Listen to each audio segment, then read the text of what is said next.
Vamos al texto que estamos estudiando, por favor. Efesios capítulo 4. Efesios capítulo 4. Estamos aprendiendo de cuáles son las características que tiene un andar digno. ¿Recuerdan? Os ruego que andéis como es digno, decía el apóstol Pablo, inspirado por el Espíritu Santo de Dios. Os ruego que andéis como es digno. El andar es una evidencia de nuestro crecimiento y madurez en la vida cristiana. ¿Se acuerdan? Siempre y cuando ese andar sea digno de la vocación con la cual hemos sido llamados. Sea digno de aquel quien nos ha llamado con un llamamiento santo. Ahora, empezamos a aprender la semana pasada algunas características que tenía este andar. Dijimos que este andar, primero que todo, era un andar en comunidad.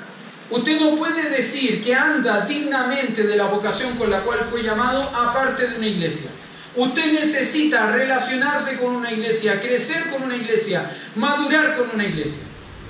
Usted no me puede decir, mire pastor, todo bien, sabe, yo con el Señor espectacular, 10 puntos, andamos, pero uña y carne, los dos. La verdad que ahí los dos, mi relación con Él es espectacular. Yo tengo una muy buena relación con la cabeza, pero no me pida tener relación con el cuerpo. Porque los miembros del cuerpo, si usted los conociera, y la verdad que los conozco. Usted no puede decir que tiene relación con la cabeza si no tiene relación con el cuerpo. Porque usted es parte de un cuerpo, usted es miembro dentro de un cuerpo. Por lo tanto, el andar digno se vive o se anda, se muestra, se evidencia dentro del cuerpo que es la iglesia. Ahora, como no es fácil relacionarnos entre nosotros, dice el apóstol Pablo que entonces las características que tiene este andar digno es que nosotros debemos practicar primero la humildad. ¿Se acuerdan? Verso 2, con toda humildad. Después tenemos que practicar también la mansedumbre. Debemos practicar también, ¿qué cosa? Unidad. ¿Se acuerdan? Verso 3. Solícitos en guardar la unidad del Espíritu, en el vínculo perfecto que es. ¿Se acuerdan que la semana pasada terminamos haciendo un regalo? Bueno, no sé si lo hicieron, yo lo animé mentalmente, ¿no es cierto?, a preparar este regalo. Y le dije que ojalá estuviese dispuesto a dar este regalo a la iglesia. ¿Se acuerdan? Tomamos una cajita y metimos dentro de esta caja humildad, mansedumbre, paciencia, amor. Lo envolvimos con unidad. Y para ligarlo todo, ¿qué es lo que hicimos? Le pusimos la cintita, ¿no?, de regalo, que era paz. Y le dije, ¿tiene listo su regalo? ¿Está dispuesto a entregar ese regalo? ¿A dárselo a su iglesia? ¿A dárselo a sus hermanos? Yo espero que sí. Un andar digno, evidentemente, es un andar en comunidad. Ahora, para poder andar en unidad, evidentemente tenemos que enfocarnos en qué cosas. Las cosas que nos son comunes.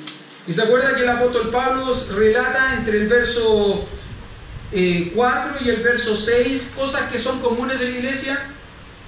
Un cuerpo, un espíritu, una esperanza, un Señor, una fe, un bautismo, un Dios y Padre de todos, el cual es sobre todos y por todos y en todos.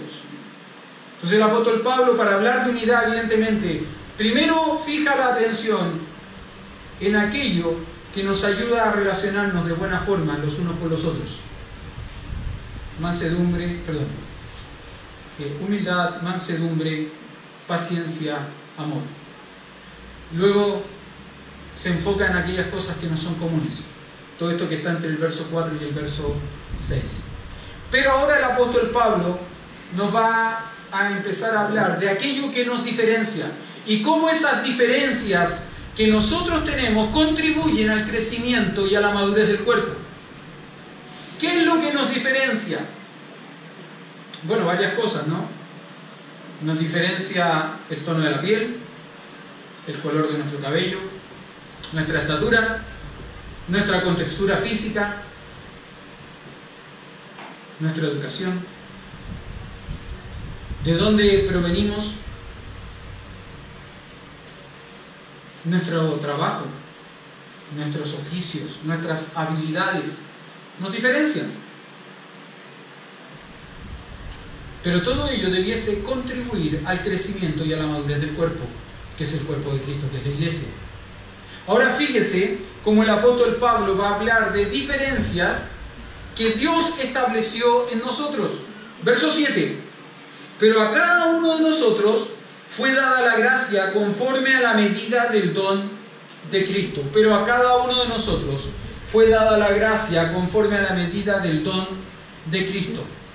Cada creyente en Cristo, recuerde que el apóstol Pablo le está escribiendo a una iglesia, le está escribiendo a un grupo de creyentes, y él, incluyéndose a sí mismo, le va a decir a esta iglesia, a cada uno de nosotros, a ustedes y a mí, a todos en particular, nos fue dada la gracia conforme a la medida del don de Cristo.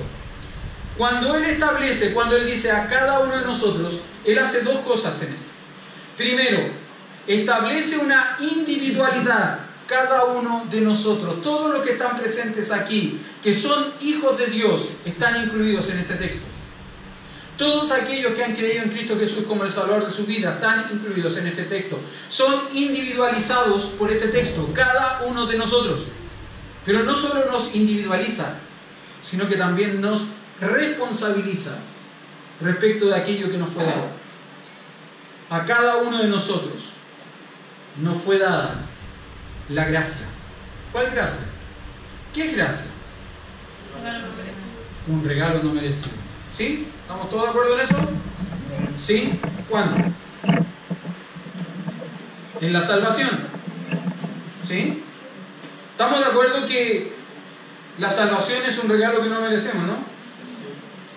Que la gracia de Dios obra como un regalo que no merecemos en nuestra salvación. Pero usted sabía que la gracia de Dios obra como un regalo que no merecemos también después de la salvación. Porque la gracia de Dios no solo te salva, sino que después de salvarte, la gracia de Dios también te capacita. Y eso es de lo que está hablando este texto. Gracia. Déjeme notar con usted un pequeño detalle interesante. Si usted va, por ejemplo, a 1 Corintios capítulo 12, si va a Romanos capítulo 12, Leo, ¿pueden colocar, tienen cómo colocar textos? ¿Sí?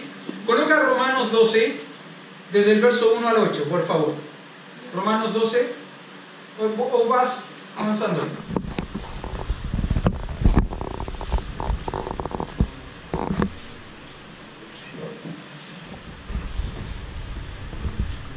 A ver, avanza hasta el verso 4, por favor. Porque este texto es bastante conocido para nosotros. Porque de la manera que en un cuerpo tenemos muchos miembros, empero todos los miembros, no sé qué versión es, pero empero todos los miembros no tienen la misma operación. Siga, por favor.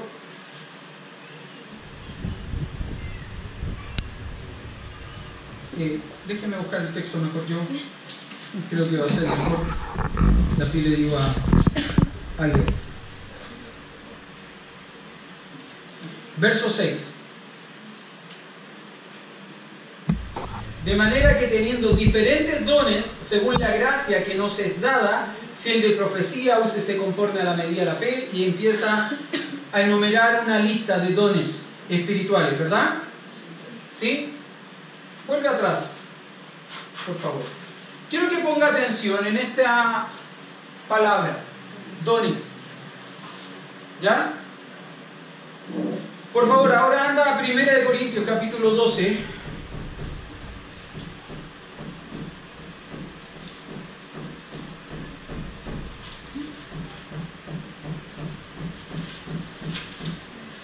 Primera de Corintios capítulo 12.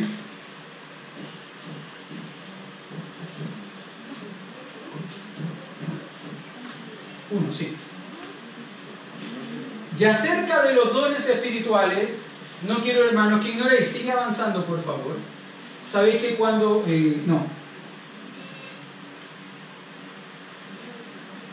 Verso 4. nuestra Biblia, o nuestra versión, la versión Reina Valera 60, dice: ahora bien, hay diversidad de dones, pero el Espíritu es el mismo. Y a partir de eso se va a empezar también a desarrollar una lista de dones espirituales.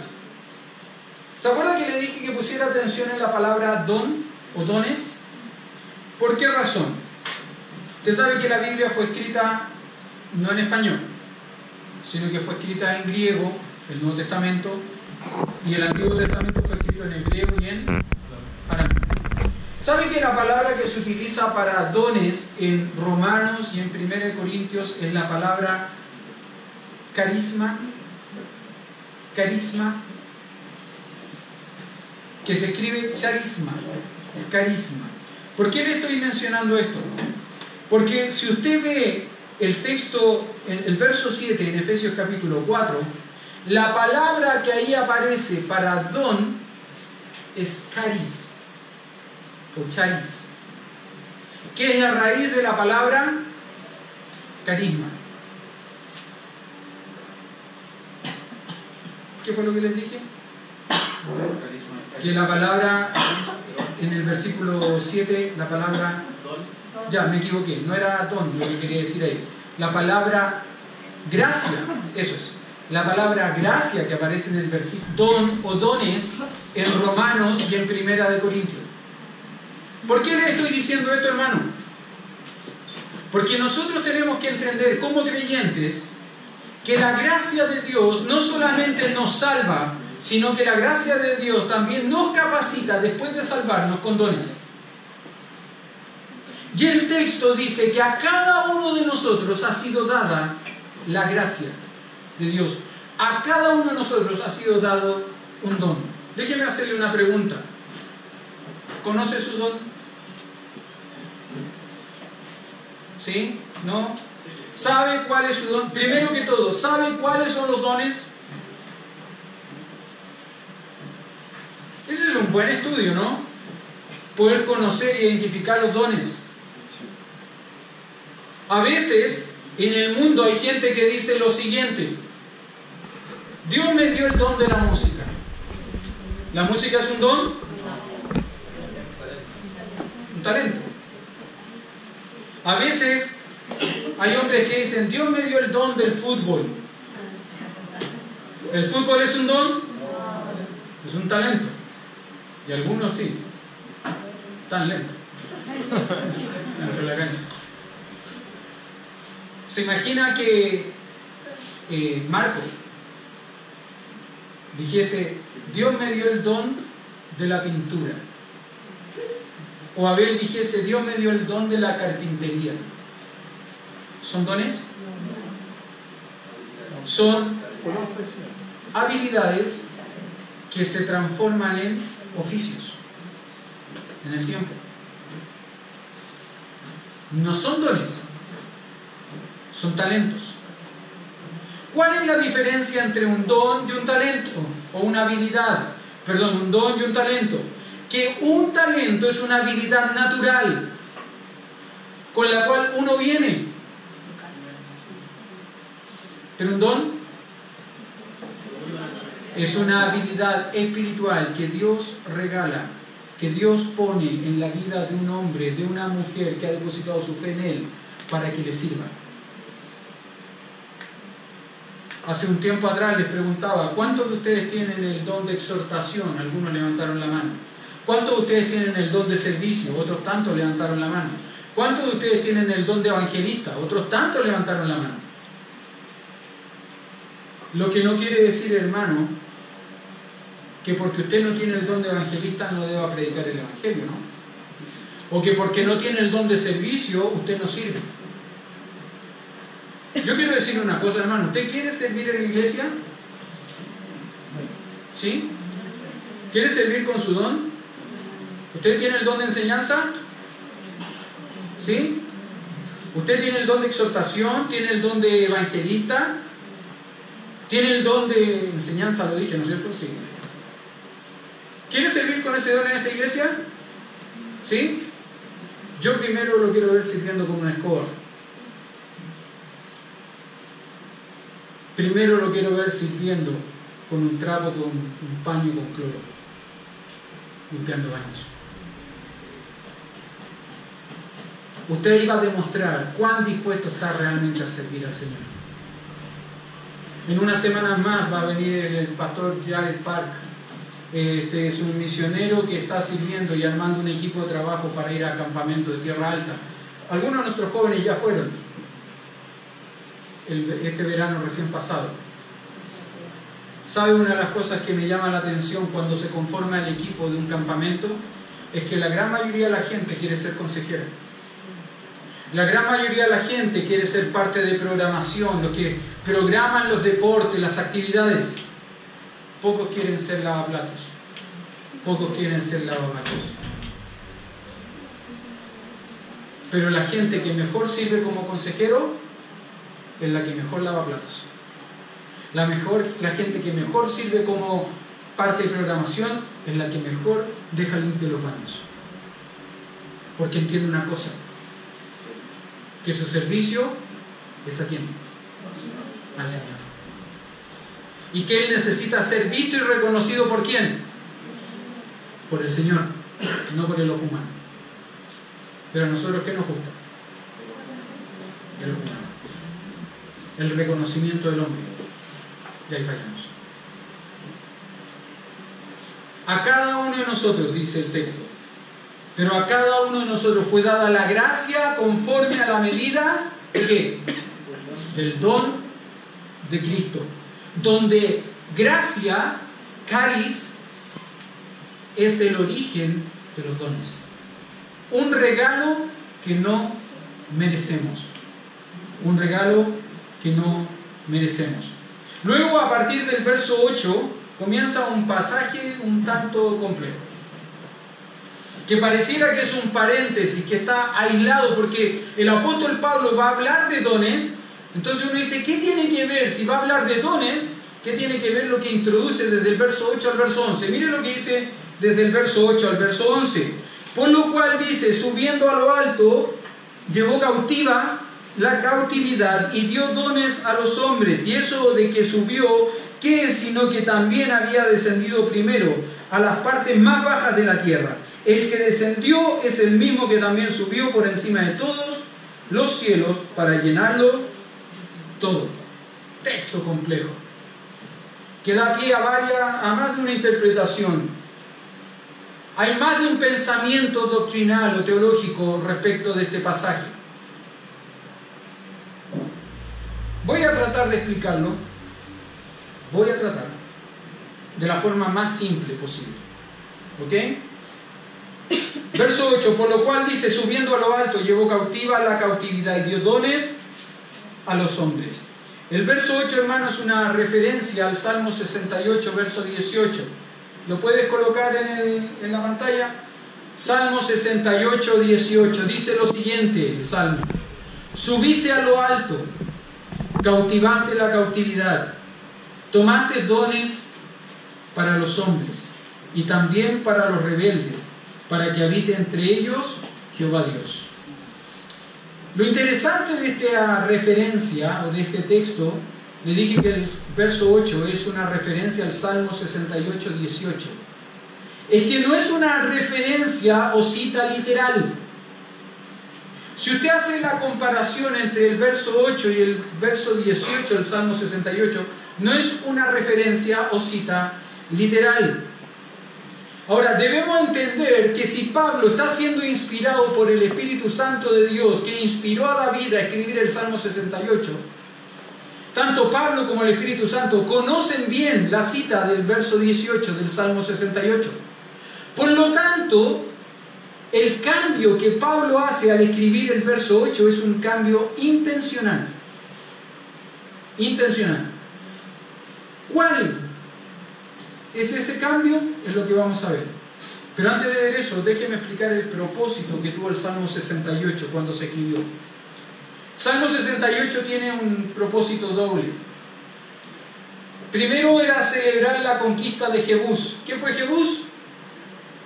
La ciudad de los jebuseos. ¿Y qué llegó a ser Jebús? En el tiempo, la capital del reino de Israel, Jerusalén. Entonces, para celebrar la conquista de Jebús, se escribió este salmo, el Salmo 68. Pero también con este salmo se pretendía celebrar la entrada triunfal de el Arca del Pacto a Jerusalén. ¿Se acuerda que en algún momento, ahí en 1 Samuel, se nos narra la historia de que Israel va a la batalla con los filisteos y no se le ocurre nada mejor que llevar el Arca del Pacto a la batalla para asegurar el triunfo, la victoria? Cosa que Dios no permitía. El arca siempre debía permanecer en el tabernáculo. Bueno, Elí, que era el profeta en ese momento, le dice a sus hijos: no hagan tal, vaya a hacer cosa que caiga en manos de los filisteos. Bueno, pasó, ¿no? Ganan los filisteos y toman cautiva el arca del pacto. Cuando Elí se entera, se muere. Entonces queda cautiva por más de un año el arca, hasta que los filisteos empiezan a sufrir las consecuencias de que el arca del pacto esté presente en sus tierras. Devuelven el arca, la devuelven en un carro tirada por un par de animales, no me acuerdo qué lo que eran. Jaime, ¿te acuerdas? Sí, con patas y los dos hijos de patas. Ya, ternero. Dos terneros. Y los israelitas encuentran que es buena idea traerla en el carrito, ¿no? El problema es que el carro tropieza, el arca se va a caer, alguien con buena intención va a firmar el arca para que no se caiga y cae ahí mismo fulminado, muerto. ¿Por qué? Porque no era la forma de trasladar el arca. La forma era, Dios la había establecido, ¿no? Los sacerdotes, los levitas tenían que trasladar, en fin. Bueno, cuando el arca... Déjeme preguntarle algo, hermano. ¿Qué representaba el arca del pacto en medio del tabernáculo, en medio del pueblo? La presencia de Dios. La presencia de Dios. Muy bien. Ahora, ese es el propósito del Salmo 68, verso 18. Fíjese lo que dice el Salmo 68, 18. Subiste a lo alto, cautivaste la cautividad, tomaste dones, ¿para quién? Para los hombres. Como dice Efesios 4:7, 4:8, perdón. Subiendo a lo alto, llevó cautiva la cautividad y dio dones a los hombres. ¿Dónde está la diferencia?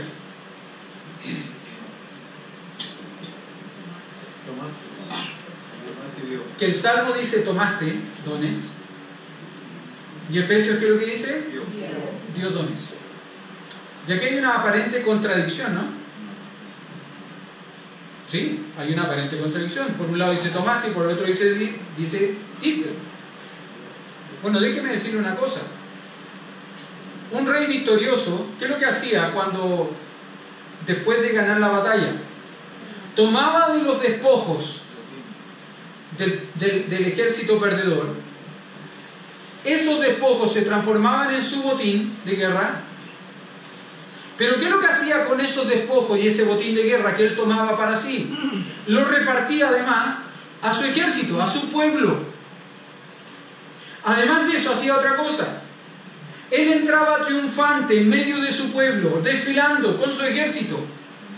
Y junto con su ejército entraba desfilando el grupo de esclavos del ejército perdedor que él había tomado como esclavos. Y además exhibían los tesoros, los despojos que ellos habían tomado como botín. ¿Hay una contradicción aparente entre los dos textos? Sí. Uno dice tomaste, el otro dice diste o dio. ¿Cómo se explica esta contradicción aparente? Creo que se explica de una forma simple. Para que el rey victorioso pudiese dar del botín a su ejército, ¿qué es lo que tenía que hacer primero? Tomarlo del ejército perdedor. Entonces, aparentemente ahí está la contradicción. ¿Tomaste o diste? Las dos cosas. Para poder darlo, tenías que primero tomarlo. Ahora fíjese, verso 8, de nuevo. La Biblia de las Américas dice: cuando ascendió a lo alto, llevó cautiva una hueste de cautivos. Y termina el texto diciendo, y dio dones a los hombres. Y dio dones a los hombres. Lo que les decía, tomaste, diste. Verso 9. Y eso de que subió, ¿qué? Sino que también había descendido primero a las partes más bajas de la tierra. ¿Se da cuenta cómo el verso 8 inicia hablando de la ascensión de Cristo? Subiendo a lo alto, llevó cautiva la cautividad. ¿Quién subió a lo alto? Cristo, ¿no es cierto? Subiendo a lo alto, llevó cautiva la cautividad. Verso 9. Y eso de que subió Cristo, ¿qué es? Sino que también había descendido primero a las partes más bajas de la tierra. El verso 8 inicia haciendo referencia a la ascensión. El verso 9 inicia fijando el foco de atención, el punto de atención en ello, a partir de una pregunta que marca contraste. Eso de que subió solo fue posible, ¿por qué? Porque primero descendió a las partes más bajas de la tierra. Y aquí es donde viene el texto complejo de explicar. ¿Qué son las partes más bajas de la tierra? El infierno. ¿Sí? Bueno, hay dos explicaciones. Quizás hay más, pero las más conocidas son dos. Una que plantea lo siguiente, uno que dicen que Cristo descendió a la profundidad del infierno luego de su muerte en la cruz, y que ahí predicó a los espíritus encarcelados. Mire, vaya conmigo por un momento, Primera de Pedro, capítulo 3.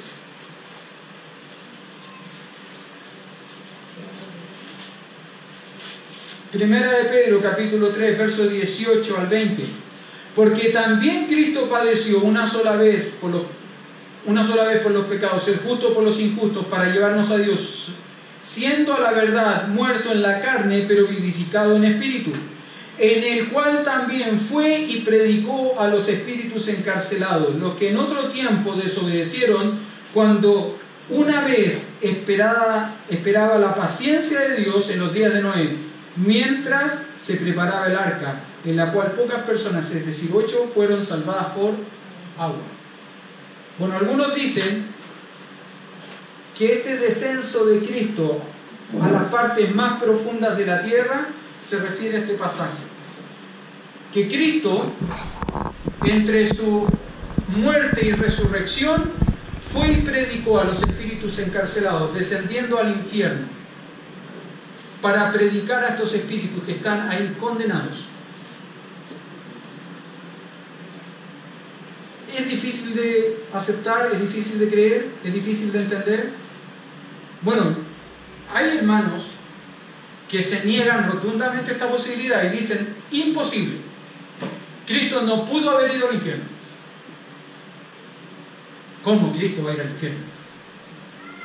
Imposible. ¿Es posible que Cristo haya ido al infierno? ¿Hay algún problema en que Cristo vaya al infierno? ¿Qué cree usted? ¿Sí o no? ¿No hay problema en que Cristo vaya al infierno? ¿Hay problema en que Cristo vaya al infierno?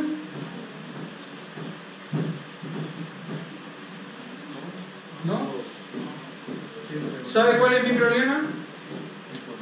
Mi problema sería que Cristo haya ido al infierno y haya quedado en el infierno. Ese es el problema. Porque Cristo es Señor de todo, incluso el infierno. Satanás es un preso más en el infierno. El tema no es si Cristo fue al infierno. Nuestro gozo es que aún, sin saber si fue o no fue, no estoy afirmando, nuestro gozo es que si aún hubiese ido al infierno, no permaneció en ese lugar, sino que se levantó de ese lugar y, como dice Efesios capítulo 1, fue llevado y se sentó a la diestra de Dios. Y también estamos en Cristo Jesús, en los lugares celestiales. John MacArthur, en su comentario de otro pasaje, pero que hace referencia a este texto, Colosenses capítulo 2, versos 14 y 15, dice, el texto dice, anulando el acta de los decretos que había contra nosotros, que nos era contraria, quitándola de en medio y clavándola en la cruz y despojando a los principados y a las potestades, los exhibió públicamente, triunfando sobre ellos en la cruz. John MacArthur, en su comentario de este pasaje puntual, dice lo siguiente: mientras el cuerpo de Cristo yacía muerto en la tumba, su espíritu vivo y divino fue a la habitación de los demonios y anunció su triunfo sobre Satanás, el pecado, la muerte y el infierno. Esa es una postura. Esa es una forma de pensar. ¿Dónde está, dijimos, generalmente el conflicto con esto? En que para muchos creyentes es inconcebible que Cristo haya ido al infierno. Como les dije, mi tema no es si fue o no fue. Mi tema es que si fue, no permaneció ahí. Y hoy día está sentado a la diestra de Dios Padre. También está la otra postura. ¿Cuál es la otra postura? La postura de aquellos que piensan que el descender a las partes más bajas de la tierra simplemente tiene que ver con haber descendido a la tierra, haciendo un claro contraste entre el cielo, el lugar de la habitación de Dios, con la tierra. Y ya el solo hecho de haberse humanado, de haberse encarnado, le llevó a él a descender a las partes más bajas de la tierra. ¿Cuál sería la parte más baja de la tierra en ese sentido? La cruz. ¿Se acuerda Filipenses capítulo 2? Cuando el apóstol Pablo escribe acerca del despojo de Cristo, cómo él se despojó a sí mismo, haciéndose obediente. ¿Y obediente de qué? Perdón, haciéndose obediente hasta la muerte, y muerte de cruz, siendo la cruz el lugar más bajo de la tierra para el amo y señor del universo. Esas son las dos eventuales posturas que tiene este pasaje. No es fácil de entender. Ahora, déjeme decirle algo. Creo que el énfasis en este pasaje no está puesto en el hecho de que Cristo haya descendido a la parte más baja de la tierra, sino que el énfasis en este pasaje está en el hecho de que Cristo, después de haber descendido, ascendió. Y eso es lo que a nosotros nos debe llenar de esperanza. ¿Se acuerda que nuestra fe se basa, se fundamenta en la resurrección de Cristo? Si Cristo no resucitó, ¿cómo es nuestra fe? Vana. ¿Qué somos nosotros? Dignos de lástima, conmiseración. Pero puesto que Cristo resucitó, nuestra fe es viva, firme, sólida. Mire, sea cual sea la interpretación de las partes más bajas, el énfasis no está ahí. El énfasis está en la ascensión. Ahora, uno se pregunta, ¿no? Pablo, ¿no era más fácil haber seguido hablando los dones? Que a cada uno de nosotros nos fue dada la gracia según la medida del don de Cristo. ¿No era más fácil decir que Cristo constituyó a unos apóstoles, a otros profetas, a otros evangelistas y a otros pastores y maestros con un propósito? ¿Perfeccionar a los santos para la obra del ministerio? Sí, era más fácil eso. Pero creo sinceramente que Pablo, lo que, guiado por el Espíritu Santo, lo que está intentando hacer en este pasaje, al hablar de aquel que descendió y ascendió, es decir lo siguiente: el mismo que descendió y ascendió, el mismo es el que ha constituido, es el que ha dado dones a la iglesia, dones particulares a la iglesia para la capacitación del cuerpo de Cristo. Usted tiene un don. ¿Están durmiendo? ¿Usted tiene un don? ¿Sí? ¿Quién se lo dio? ¿Quién se lo dio? Bueno, quiero decirle esto. Según la lista de Romanos 12 y de 1 Corintios 12, quien repartió los dones como él quiso fue el Espíritu Santo de Dios, que es la tercera persona de la Trinidad. Pero según este pasaje, estos 4 dones particulares que aparecen aquí mencionados, apóstoles, profetas, evangelistas, pastores y maestros, que es un solo don, no 2 dones separados, un solo don, fue otorgado no por el Espíritu Santo, sino que por Cristo mismo. ¿Por qué? Porque ¿de quién viene hablando? ¿Quién fue el que descendió y ascendió? ¿Por Cristo? ¿Por el Espíritu Santo? Cristo. Y el verso 11, ¿qué es lo que dice al inicio? Y el mismo constituyó, ¿el mismo quién? Cristo, porque viene hablando de Cristo.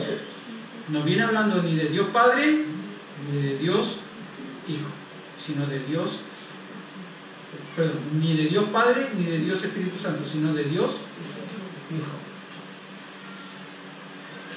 Próxima semana vamos a seguir hablando de los dones, de estos dones en particular, de estos 4 dones en particular. Apóstoles, ¿hay apóstoles en esta época? Bueno, yo he visto varios que se levantan diciendo que son apóstoles. ¿Hay profetas en esta época? Yo también he visto a varios que se levantan diciendo que son profetas. ¿Hay evangelistas? Sí, claro que sí. ¿Hay pastores y maestros? Sí. Próxima semana, recuerde, sábado, 6 de la tarde, en esta misma iglesia.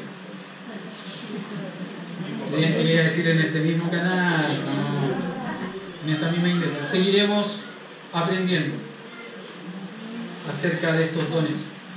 Pero quiero que piense por un momento, hermano.